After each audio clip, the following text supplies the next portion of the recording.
Research has changed a lot in the last 50 years and has become more and more important to our field. Your textbook lists 6 reasons for educational research, and I'd like to add a few points. First of all, education is under increased scrutiny from all kinds of stakeholders. The federal government, for example, has established a clearinghouse for educational research. Funding agencies are becoming more and more demanding about the return on their investments. So the second point I'd like to make is that I find teachers are also becoming more intentional and more questioning, and they should. Quality teachers I work with question themselves and the mandates that are handed down to them, not just to be antagonistic, but because more and more they truly want to help students, and so they question.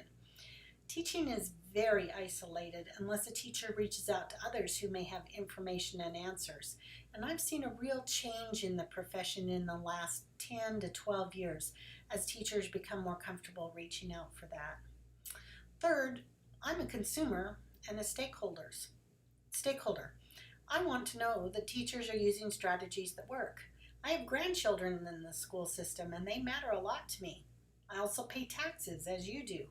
I watch the effects of policies, and they're often made with the best of intentions, but they're not based on research, and that really, really worries me. We live with resource constraints, and I want to know that scarce resources are being used wisely. You can tell that I'm an advocate for true accountability. Maybe not the kind that we all have to live with, but true accountability would be really good. Last of all, I would like to see more and more teachers willing to conduct research and contribute with confidence to the field. There's a great deal of untapped expertise out there, pockets of excellence that we need to know about in classrooms. We cannot do educational research without acknowledging the lens through which we approach knowledge. Ask 10 people what knowledge is and you will get 10 different answers. Now ask them what the source of knowledge is or how knowledge is built, and you will get confusion. Over the centuries, education has approached this building of knowledge about our field through several lenses. The big 3 are described in your textbook. Logical positivism approached building knowledge about our field as the rational results of studies. The idea is that if we study and examine people and schools and classrooms, we can uncover rules or guidelines that will apply. Post-positivism was an important movement because it encouraged researchers to go beyond just rationally studying and to look at the context and consider different theoretical approaches to what they were seeing. Finally, an interpretive paradigm encourages us to consider multiple explanations and to make judgments about the importance of different kinds of data. Note in your textbook also the brief discussions of quantitative and qualitative research. We will come back to these later. The process of scientific inquiry is not a rigid step-by-step, first do this, then do this, like a lot of us learned in grade school about the scientific method. But it is not a free-for-all either. It is a very methodical way of approaching the world. And the importance of it being methodical, in a way, is that when we follow the same patterns over and over again, we have credibility, and we're using methods that have been validated, and we will be coming back to that a lot later in the course. When we study research, it's always important to stop and look at the reasons for the research that was done.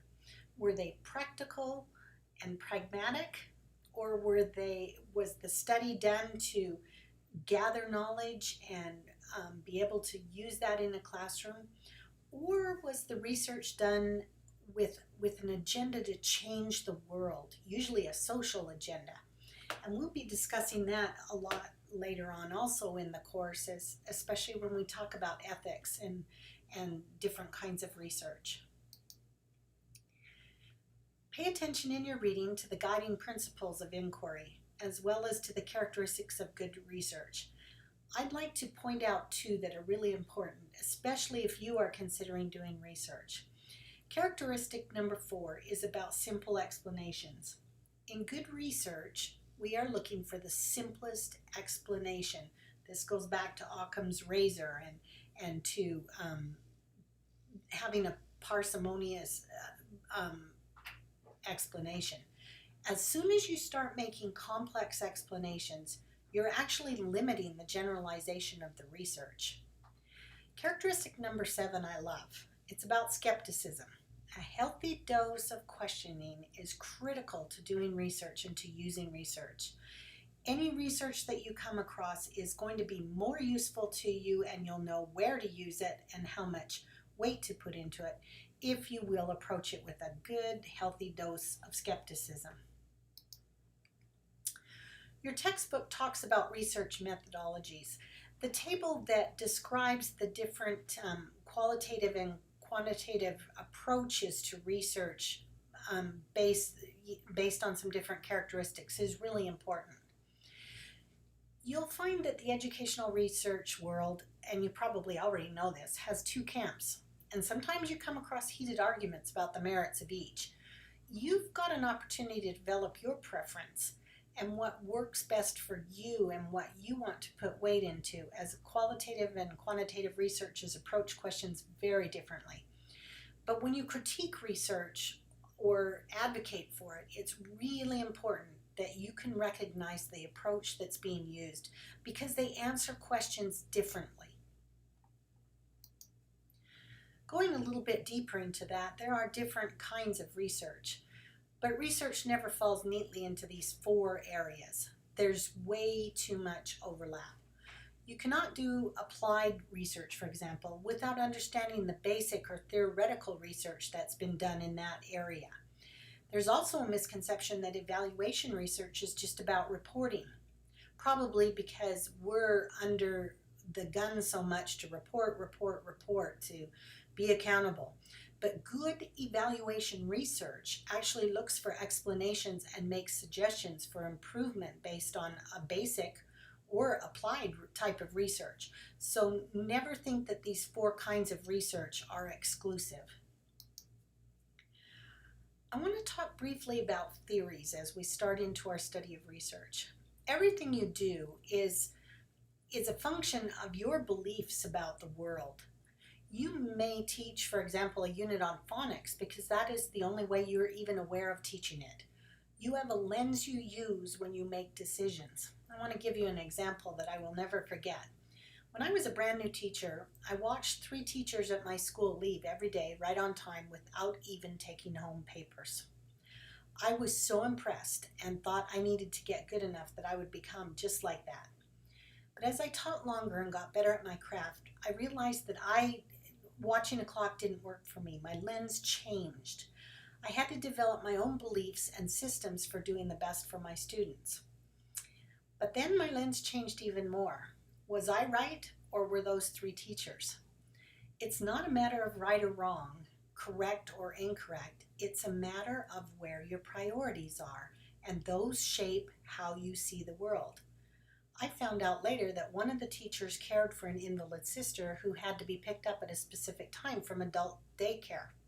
That teacher was at school at 5 o'clock every morning to do the prep and the preparation and the grading and all of that for her students. It totally changed my perspective and my lens about that teacher.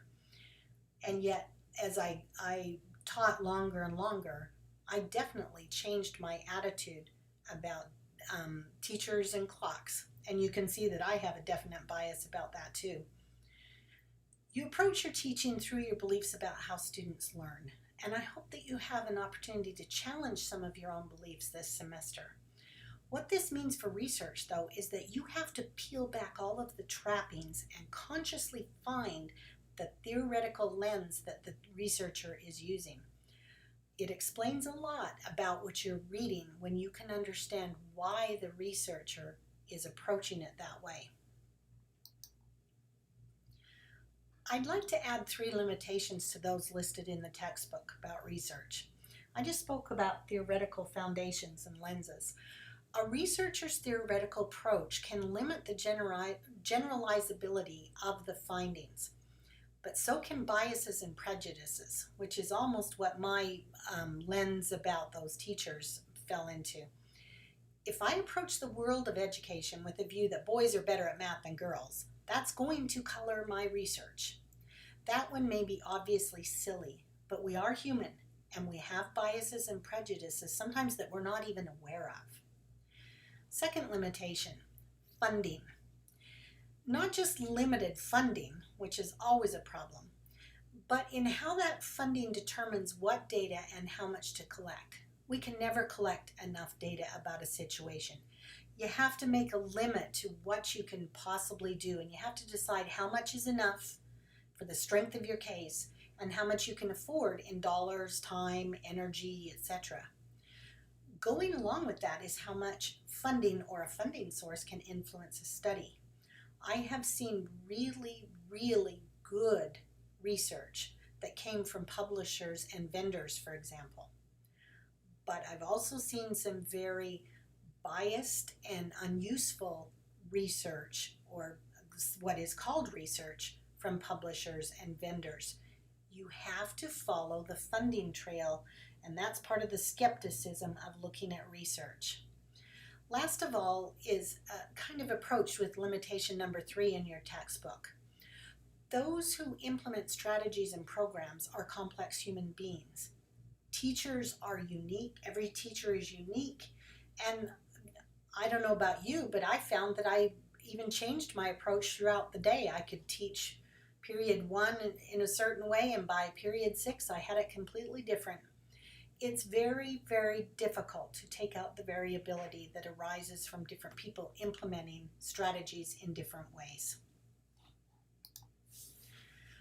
We're going to revisit pretty well all of the concepts that have been addressed in this chapter in depth. I just challenge you to make a note of your confidence with the different terms and concepts in this chapter. Remember, you'll have a quiz coming up in a few chapters. But I also hope that at the end of the semester, it will be interesting to you to revisit where you started and see about your change. And then one last quick reminder. Remember to get registered to participate in the research project that's a requirement for this class. The information about that is in your syllabus, so don't hesitate to ask any questions. And please feel free to post anything from the chapter you found interesting or that you questioned. We'd all love to hear your part of the discussion. Thanks.